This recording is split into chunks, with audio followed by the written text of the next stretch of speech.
একজন চায়না এবং ইন্ডিয়ার ট্যুরিস্টকে মালয়েশিয়া এয়ারপোর্ট KLIA-2 থেকে আটক করা হয়েছে।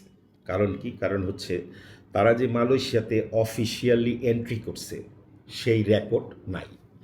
যখন ওনারা মালয়েশিয়া থেকে বাহির হইতেছিল তখন দেখা গেছে যে মালয়েশিয়াতে যে ওনারা এন্ট্রি করছে সেই যখন ফিঙ্গারপ্রিন্ট দিতে হয় সেই রেকর্ড সেখানে নাই।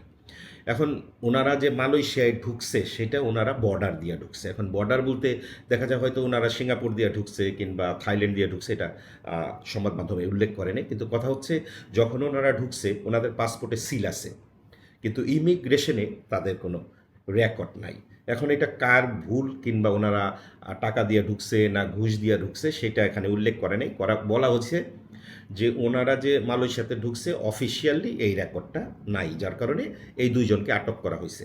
এখন কথা হচ্ছে এখানে মালয়েশিয়াতে বর্তমানে অনেক দালালি কিন্তু লোক নিয়ে আসে এবং এয়ারপোর্ট কন্ট্যাক্ট করে। এখন মালয়েশিয়া এয়ারপোর্ট খুবই কড়াকড়ি। যারা এই মালয়েশিয়াতে কন্ট্যাক্টের চিন্তা ভাবনা করে আসতেছেন অনেক রে গত 2 মাস ধরে অনেক লোক রিটার্ন ব্যাক করাইছে।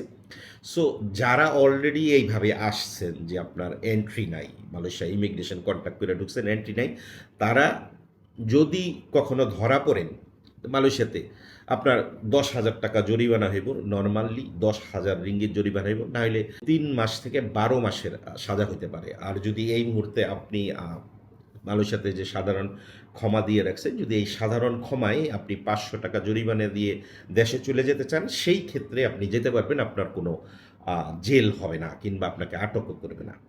ভালো থাকবেন।